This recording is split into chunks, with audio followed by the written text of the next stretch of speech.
its trouble for Sahara as well as Axis. Dr. Narayan, what on Axis Bank in light of the overall banking rot and the carnage that they've been seeing over the last few days?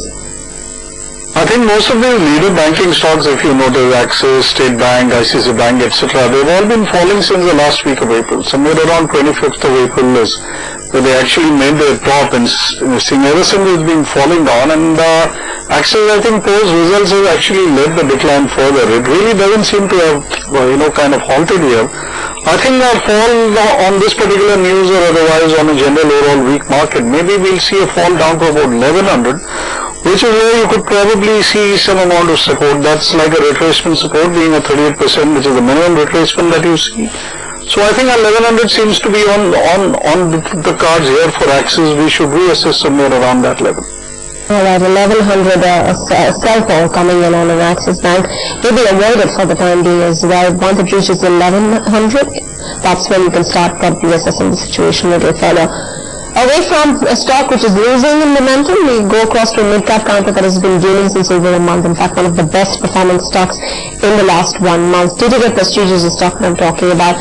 It's gained a lot of interest in this week, and not just this week. Even if you pull up the monthly chart for a TTK Prestige, you can see how it's been moving up. And the last few weeks has been the key mover for this, the key moving week for TTK Prestige. Fund house out there, they just storing up the house with all the pressure cookers. I think the way the stock has been going, 2 years non-stop rise, no signs of halting whatsoever.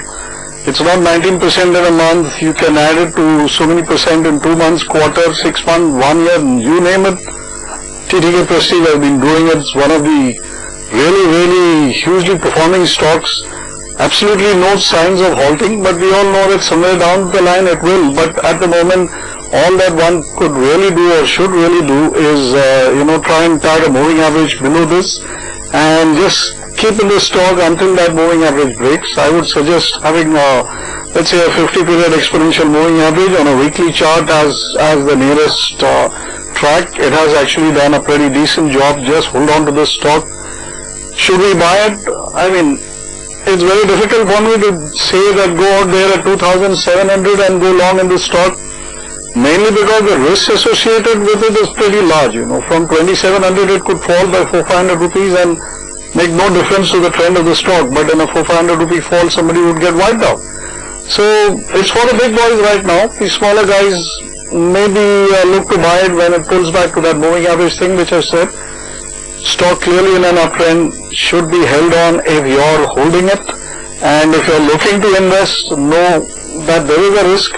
But it's a risk which could be run. So for a retail investor, I think it's cheaper to go and buy the cooker itself rather than buy the stock of the company.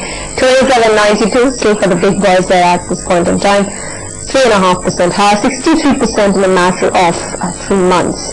We'll keep it with stock-specific stories, but before that, some flashes coming up from the IMD conditions, stable monsoon onset. So while WWL is soft in trade today, we've got a Dish TV that's managed to hold up to 1.5. But Dr. Narayan, on a Dish TV, what's the call?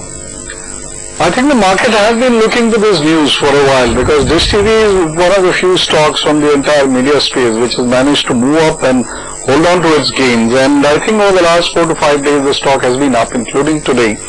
Zee is the other one which has been up and maybe in expectation of this news. So clearly this is something which has been a news element which the market has been looking for. I would venture forth with a buy call on maybe Dish TV at the current level of about 72 with a stop below somewhere around 68 for traders and maybe around 63, 64 for short to medium term investor.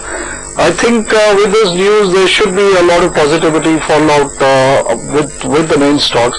Wire and wireless, yes, it's at about $8, so I think a lot of penny pinchers will be going in there. You may see some amount of spurt, but I don't think I would want to call it technically. But certainly yes on a Dish TV and a yes on Zee TV. Alright, so buy call coming in there on a Dish TV, even at current levels, but you need to place a stop loss above 68 for traders and maybe below 63 for medium to short term investors. Zee Enterprise also not looking bad. March 2 turns up 1% higher in this session. All right. Dr. Narayan, thanks very much for joining in and talking about all these various stocks, price and markets now. But we leave it at that. Closing trade takes over the action.